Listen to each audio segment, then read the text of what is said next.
one and all, and welcome to the Media Beat, episode 85 with Maureen and Claire. And I always look forward to the Media Beat, as you do, I'm sure. But particularly today is going to be fantastic because the deep dive is on Spotify, which is a service not only where you can find the Media Beat and other great podcasts, but I love it. I've always loved it. And when I dived into the world of music streaming, I thought this is the future. I was quite an early adopter as well. So we are going to do a deep dive on that.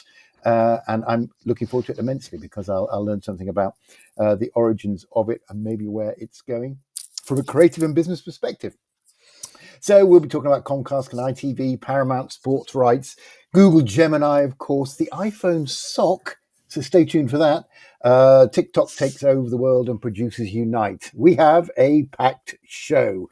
So without further ado, let's get on to the deep dive. So I think it's you starting, Claire, on history, and then we'll move over to the maybe the business and the future with Maureen. So, Claire, this is it. No pressure, but these have become legendary. Your stories of how tech has evolved. But yeah, give us a brief overview of the history of Spotify, Claire.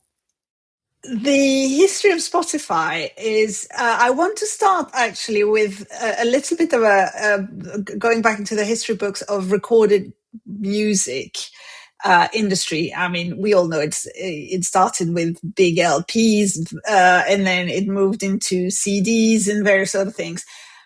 But what we, I guess, know, but perhaps have forgotten a little bit, is what happened to the global music industry between 2000 and 2010.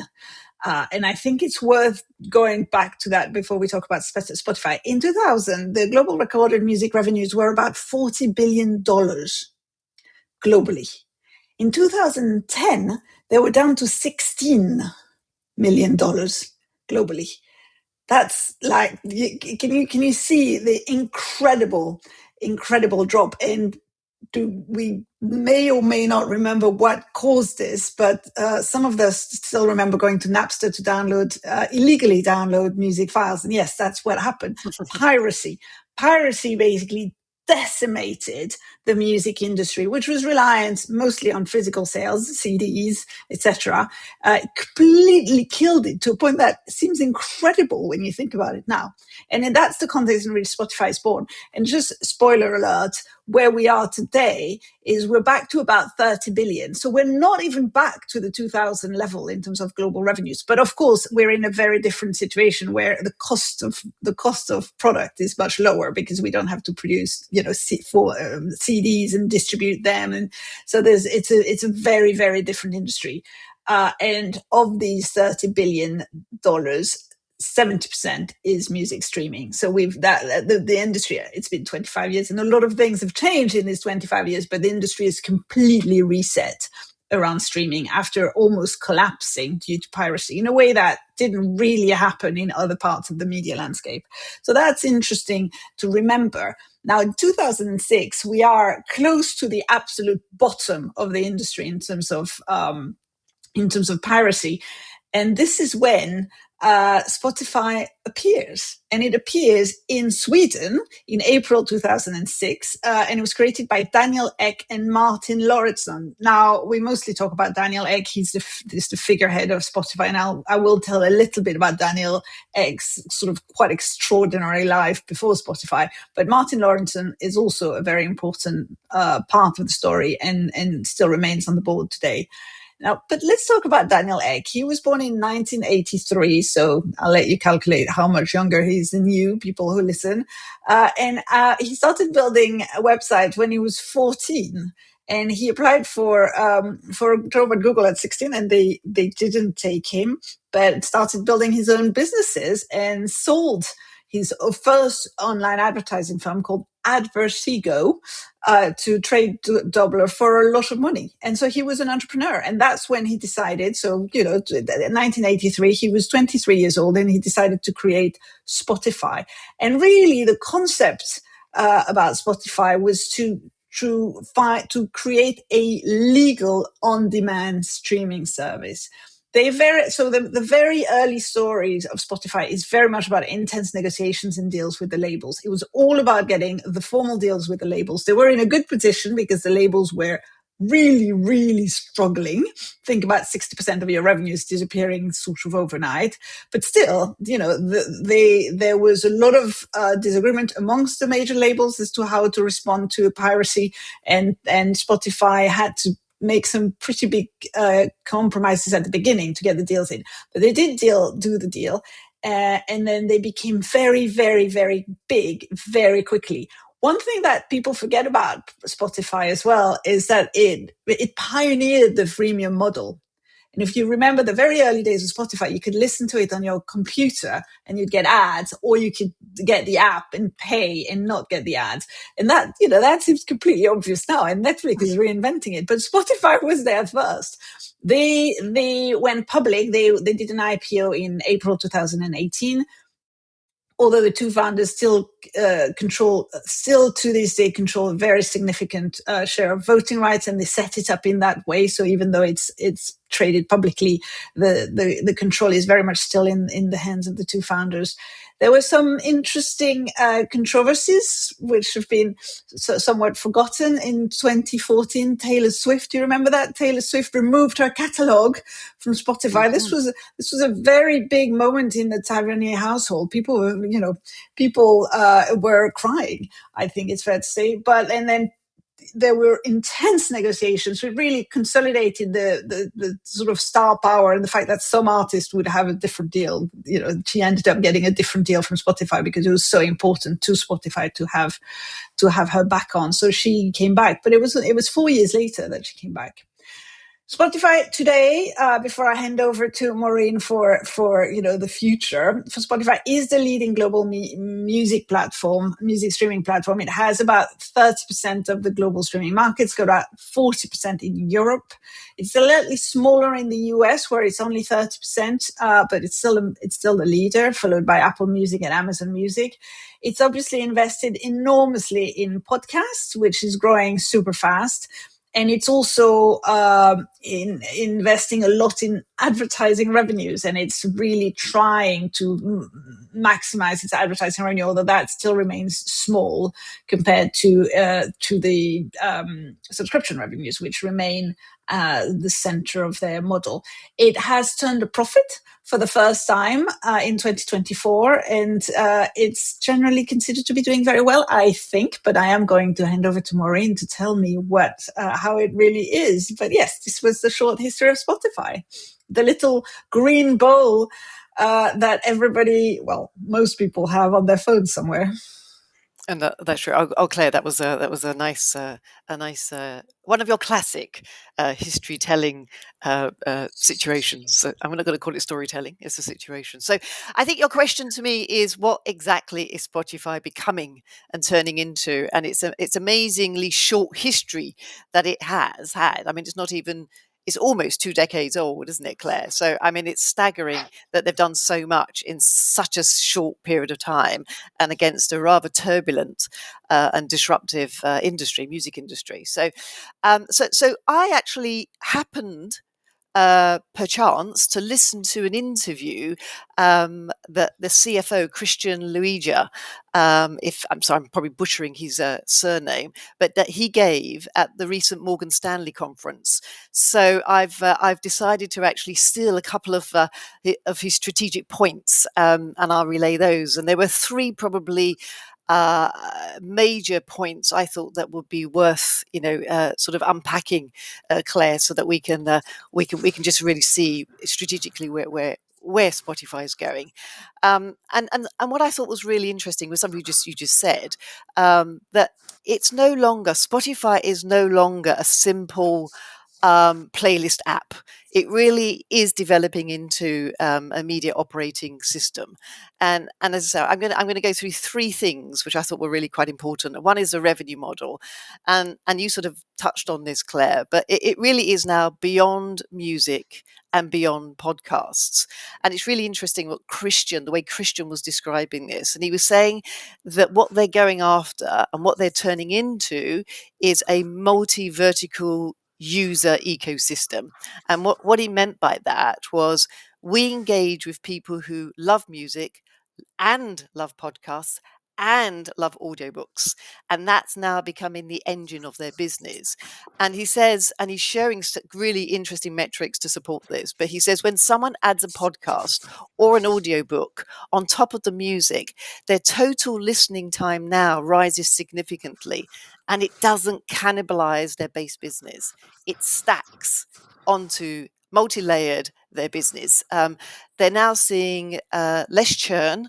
And of course, as we all know, they are probably the golden child of the subscription model, where their churn is already very, very low. They're proving that people are staying longer and ultimately spending more.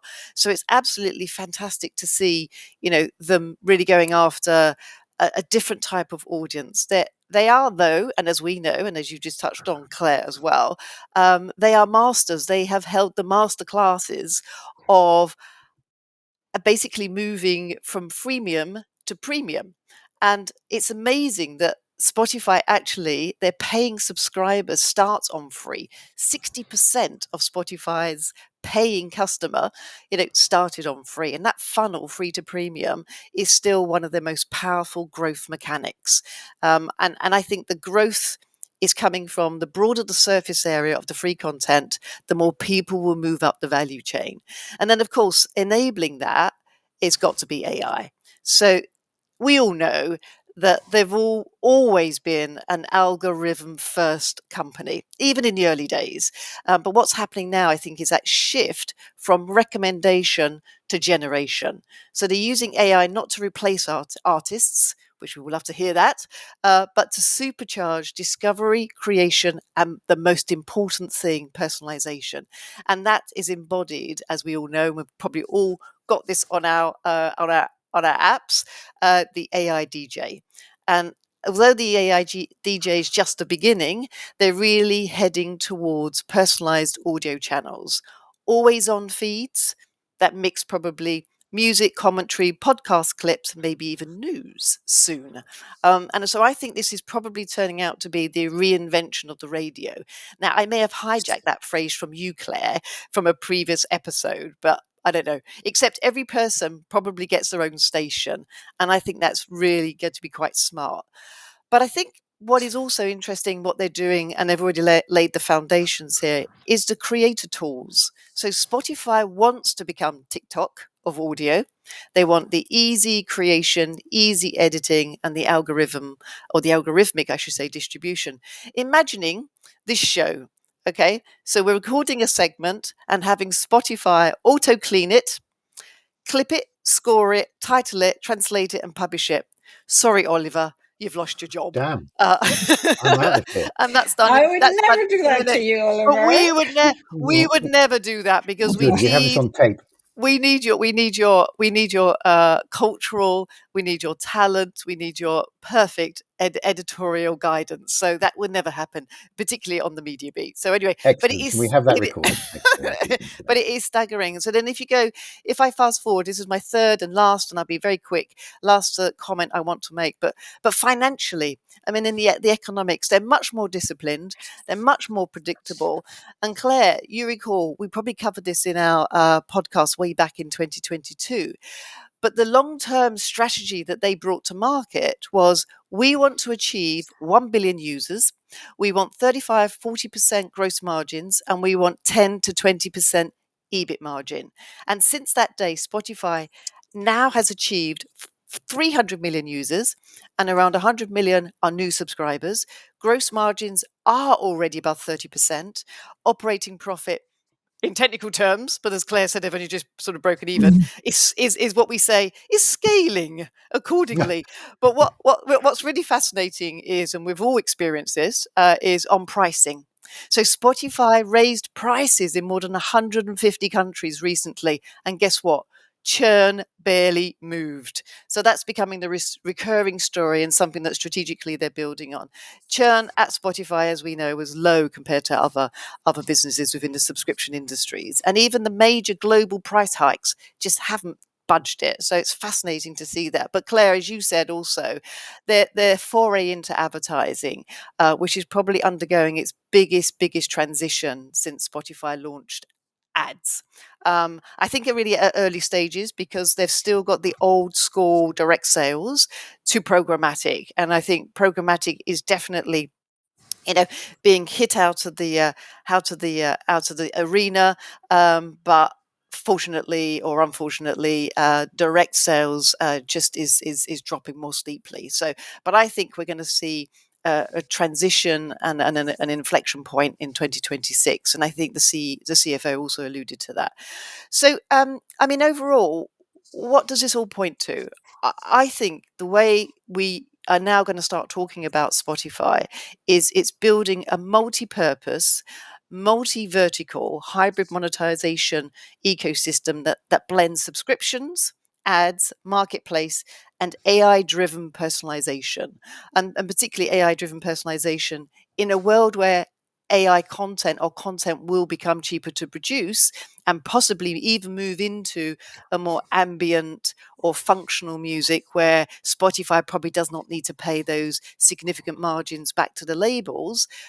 This is a really interesting proposition, I think. So anyway, I don't think Spotify wants to look like, and it won't look like Netflix. It will not look like radio. It will not look like TikTok. But what it will look like is something between all of them. And I think that's a really important distinction. I think they're really putting their stall out. And then the last statistic, which I found staggering. I didn't calculate it myself, but Christian did allude to this. Actually mentioned it. That did you all know that only 3%, 3% of the world currently pays for Spotify?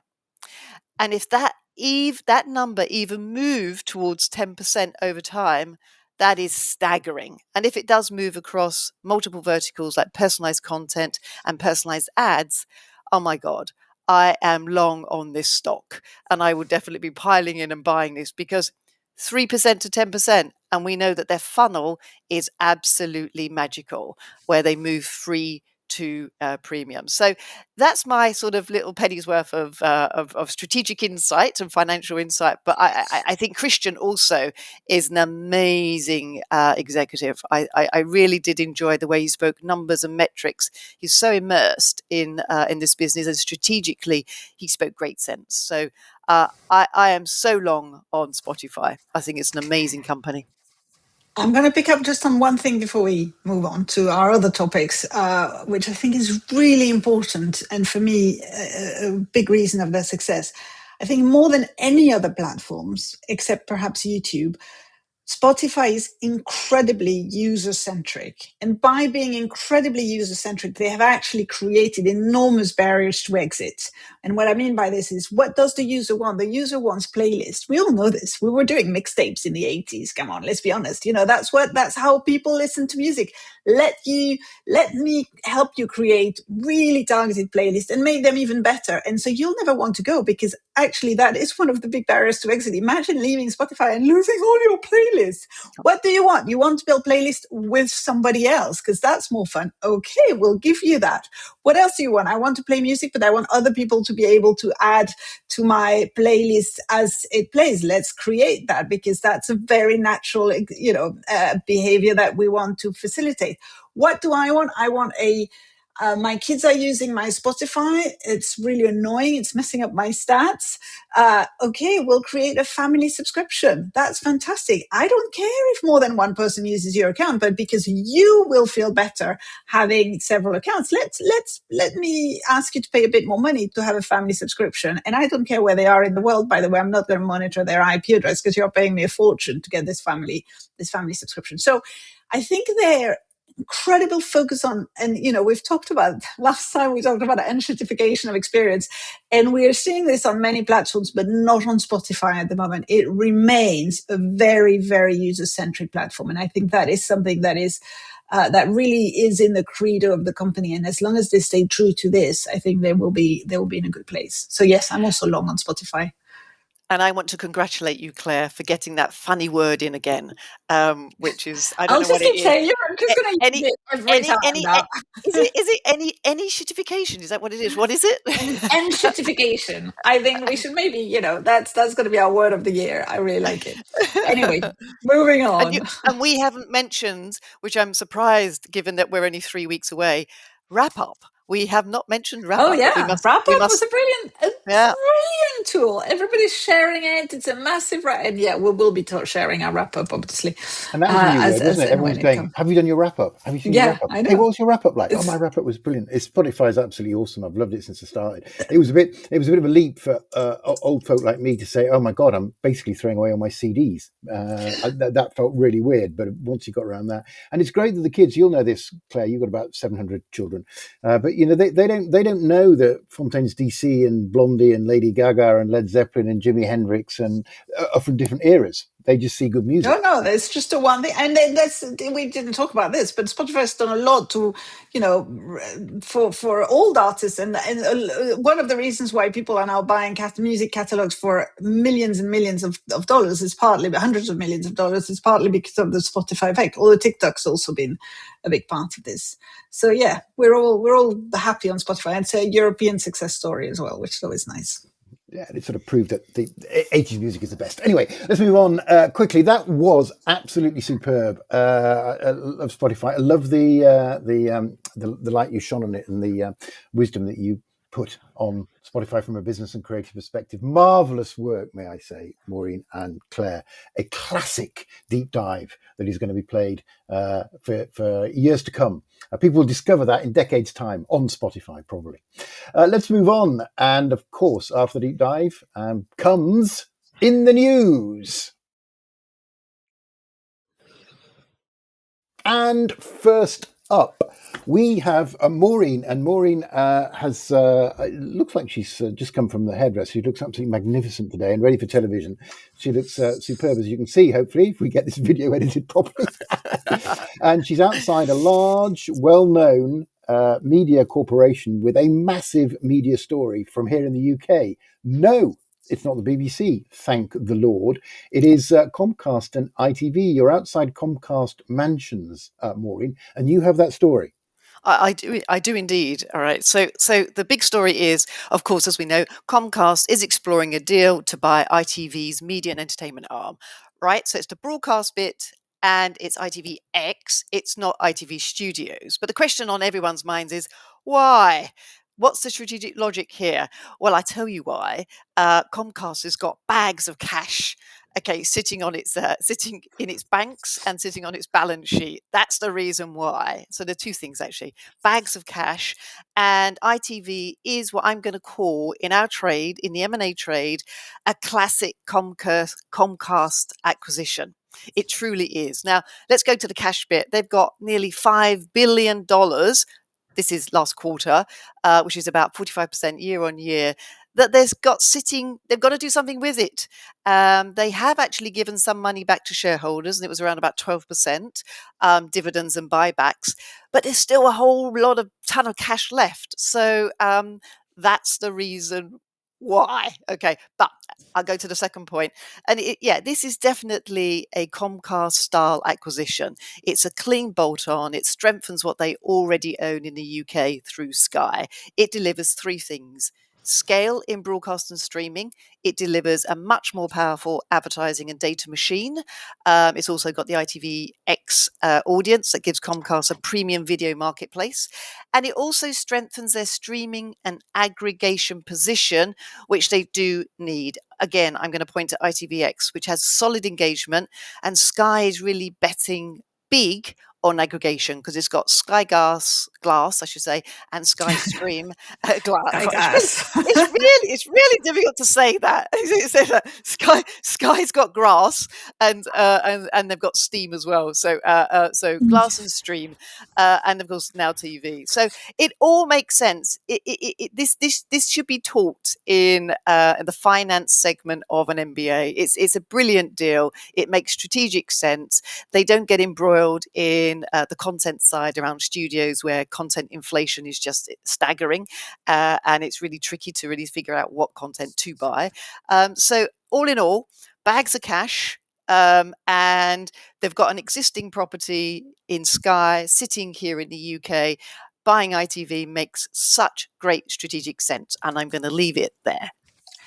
Yes, and I completely 100% agree with you, Maureen, but it's really interesting that you didn't say the big thing that any other time in history would have been on everybody's lips, which is market dominance.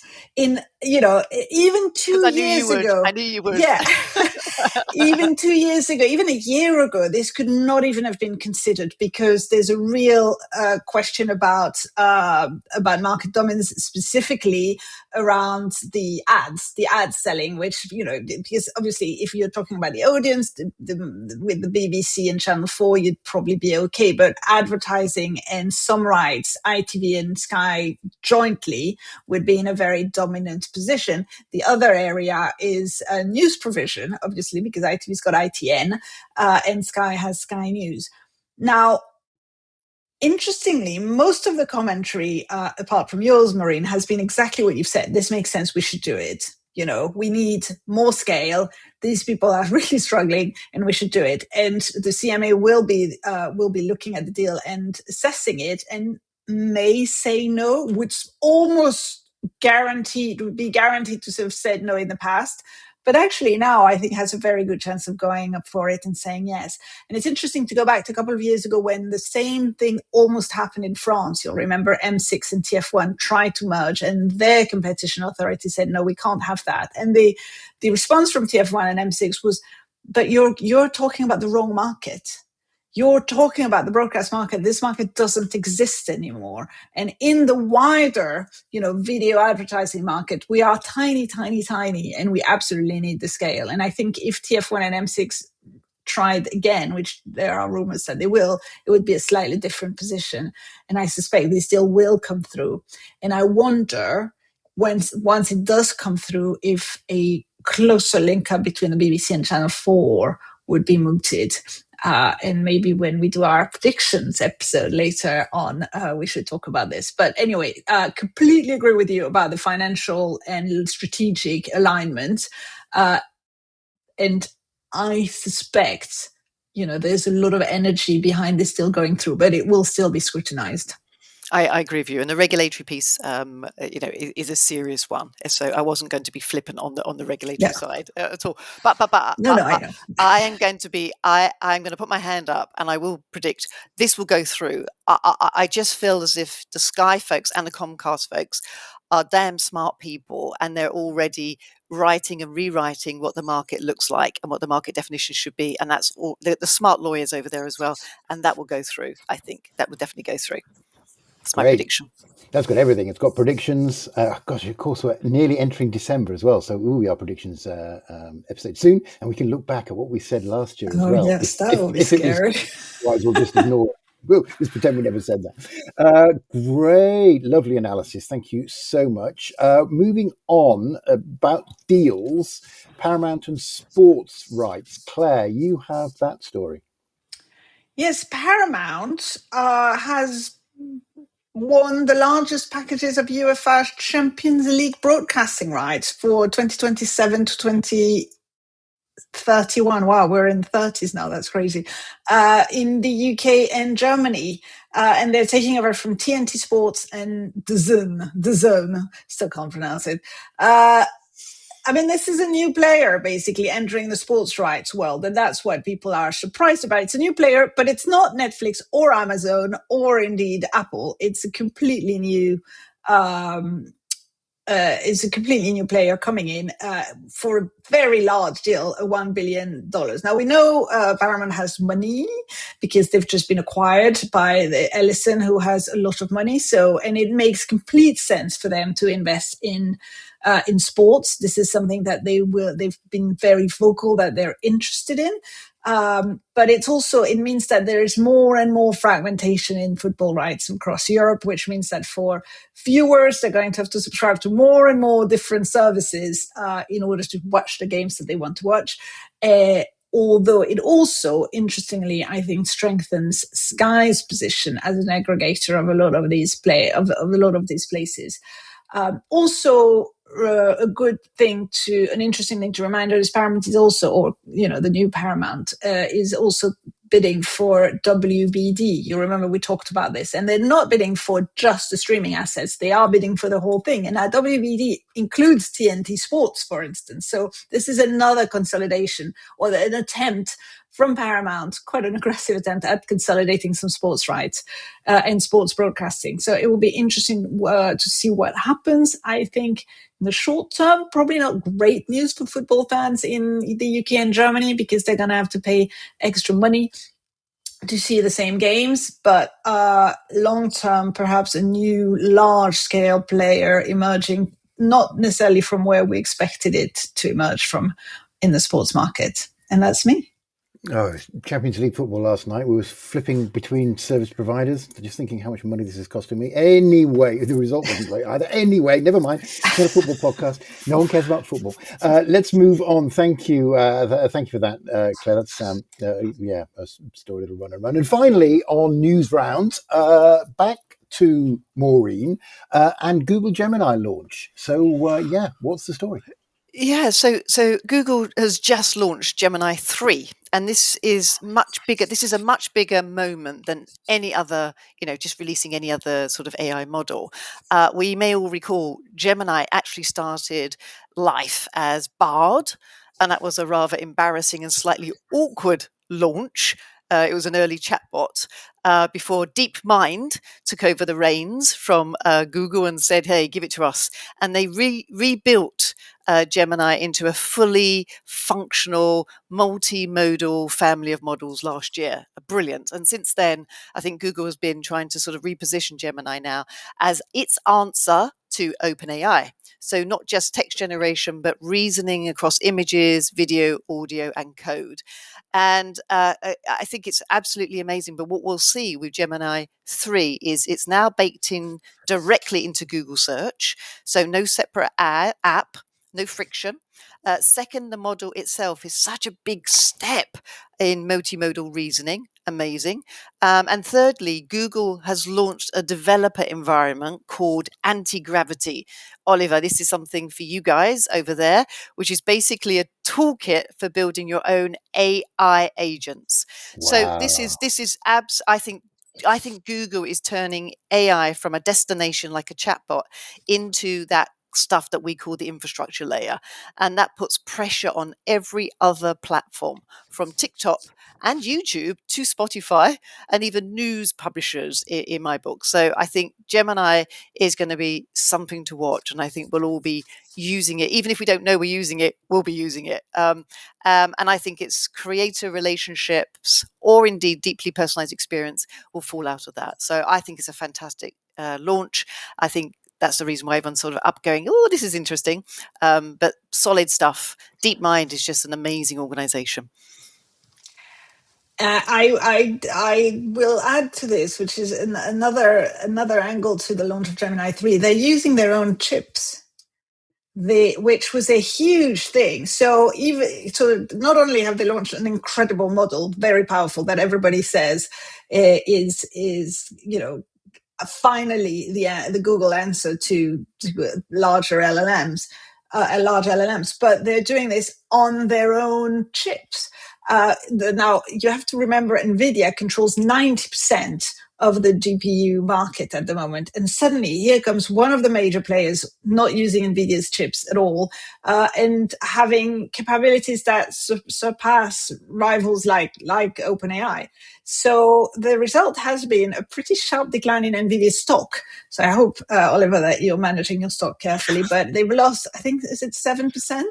But just on the basis of Google's launch of Gemini 3. Now I'm sure they will recover, and they still are a hugely dominant player. So I'm not that worried about them. But that was a big part of the sort of, oh my God, the gasp at the launch of Gemini was that not only is it an incredibly powerful system, but it's on a whole new Google-owned chip. Wow.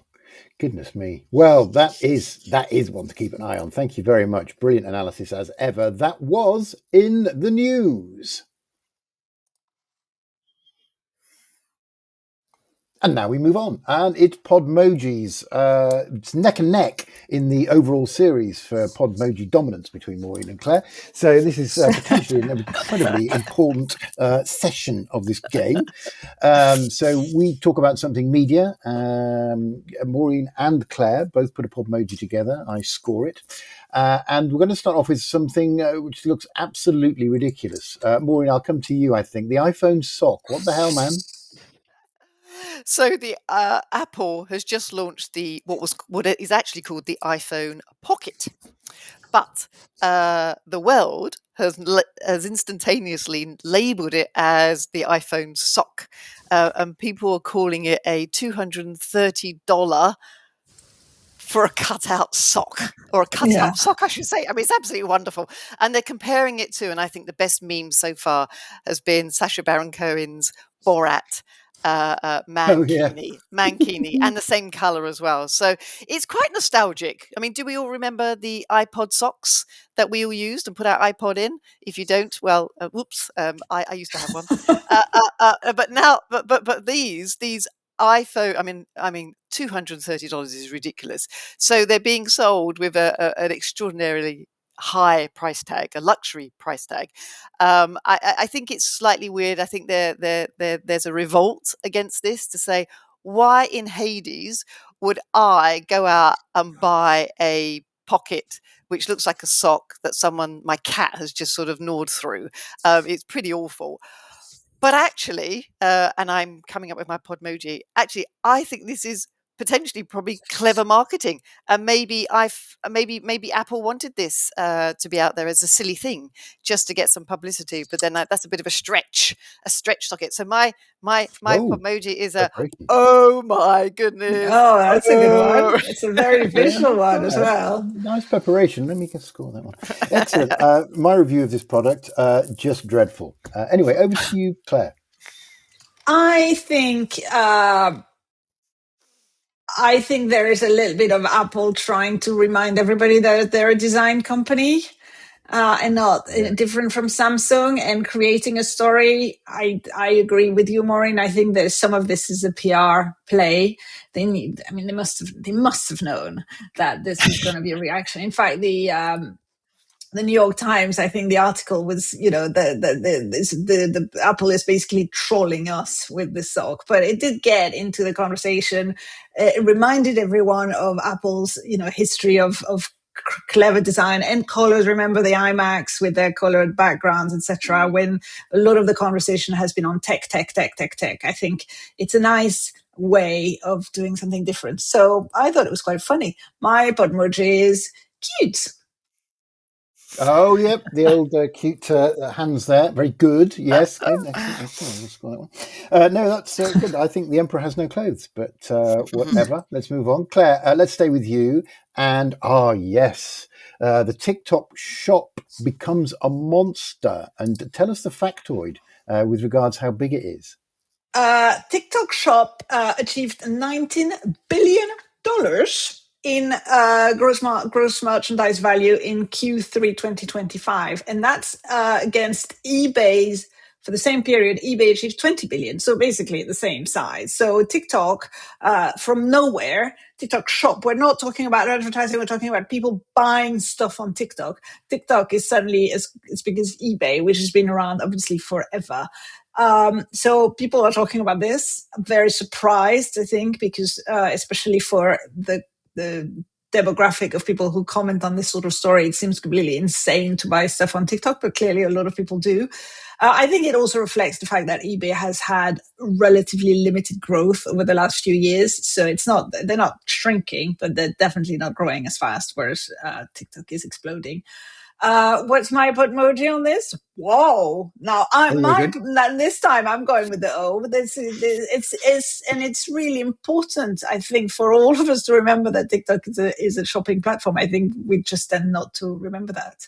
In fact, Spotify has been trying this. We're going back to Spotify. Spotify's been trying to add. This is the one thing they haven't quite managed to do, to add merchandise and ticket sales and everything on their platform. Because that's clearly an incredibly successful new business line. Although, it's important to remember that the ad revenues for TikTok are about 33 billion. So although shopping is a very significant part of their revenue mix, it's still not the biggest one. That's an absolute shocker. Yeah, good Podmoji. You didn't use a prop. Might have to mark you down for that, but interesting. I never have Maureen. props. Oh my God, Yeah. the pressure.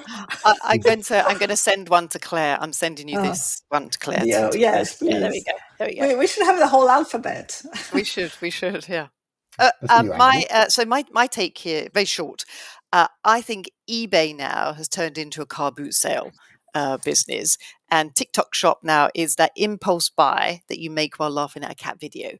And so I think when I saw the numbers, I thought they were enormous. Oh, another letter! Blimey! Where did you get these? Off eBay? That you Exactly.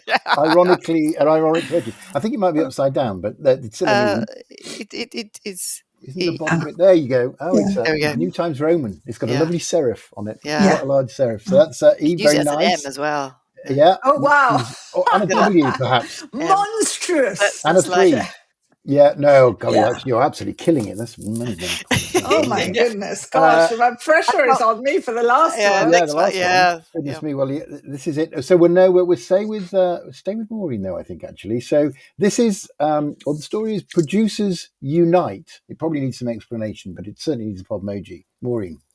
Well, in Hollywood, you've got writers who get together. You've got directors who get together. In the UK, you have similarly. But the producers never got together and they didn't form a guild. And so now they're saying, hey, we want a guild. And so they're setting up a guild. And so we say, well, good for you and about time too. So my Podmoji is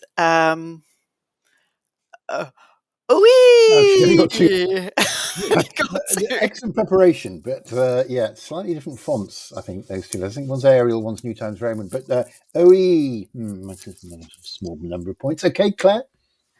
Yeah, I mean, they have a guild, the BGA. They've had a guild for a bit, but what they're creating here is a slightly different thing. A bunch of them has gone and formed a group called Producers United. This is in the US. Basically, they think people are laughing at them all the time and not taking them seriously. And actually, they do a lot of work, which is true. I have a lot of time for producers. They work very, very hard. And it's true that they've become a little bit of the butt of the joke and not getting necessarily the credit that they deserve, because without producers there would be no movies or TV shows. That's 100% true.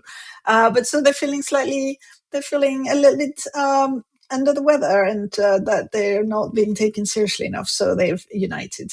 I think it's kind of cute, but also more seriously, I think shows how high tensions are running in Hollywood at the moment, and how people are just trying to figure out what the future will look like. And this is just one example. But they did manage to get the cover of Variety, and the title is "The Bucks Stop Here." The Bucks stop here, while Hollywood biggest producers are mad as hell, which I thought was a bit extreme. But you know what? Good for them. And so my Podmoji is, hats off, fist raised, ready for action, kind of thing. Oh, that's very good. Yes, it's a great recovery. Yeah, I feel like that's a good recovery. Yeah, I'm pretty pleased with that one. Very solid. Yeah. So that's good. All right, now I didn't know what that story meant, but thanks for explaining. Well, I'm just going to get a point. It's a draw this week actually. So 1 point each. So it's 1-1.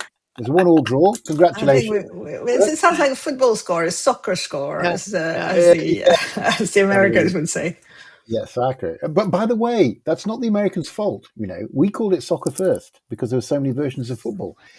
So actually, people go, "Oh, it's football, not soccer." But we coined the phrase "soccer" as a association football. So a sort of association football as opposed to rugby football, rugby league football, and indeed American football. So it's our fault. It's the Brits' fault. Association football / soccer, which is what it was known as as late as the 70s. So there we go. I got a factor 2. That gives me 1 point. So we are all draw. So it's still head-to-head, everything in it for the season title-winning Podmoji champion. Could be either. We are at the end. Oh, by the way, I forgot to say, if you're interested in Spotify and basically what else do you need to know after Maureen and Claire I've given you that amazing deep dive, is that drama, The Playlist. You must know about that. It's a Swedish drama called The Playlist, and it tells the story of the rise of Spotify. Slightly dramatized, but it's quite funny. I think it's Swedish with English dubbing, but I watched that 6-parter. The Playlist, available thank on you, Oliver. God knows what platform. Well, you should have done the deep dive. Deep dive. You I'll have to obviously watch know that. about, Yes. when you fact checking us I as know you were things. going, like, Yeah. oh, that's not true. I I don't know remember. things. It wasn't in a movie. I'm a white middle-class man in his 50s. I know things and love talking about them, Anyway, that'd be a great title for a podcast. I know Super. things. We are at the end of an epic. I really loved the deep dive. It was excellent. Congrats. I loved all of it as ever, and always a pleasure talking to you. But we, like all good things, have to end, but we'll be back with another. But for now, bye-bye, Maureen. Goodbye, Oliver. Goodbye, Claire. Goodbye, everyone. And goodbye, Claire. Goodbye, Oliver. Goodbye, Maureen. Goodbye, everyone. Everyone is our growing bunch of listeners. God bless you all, whether on Spotify or another platform. But until the next one, bye-bye.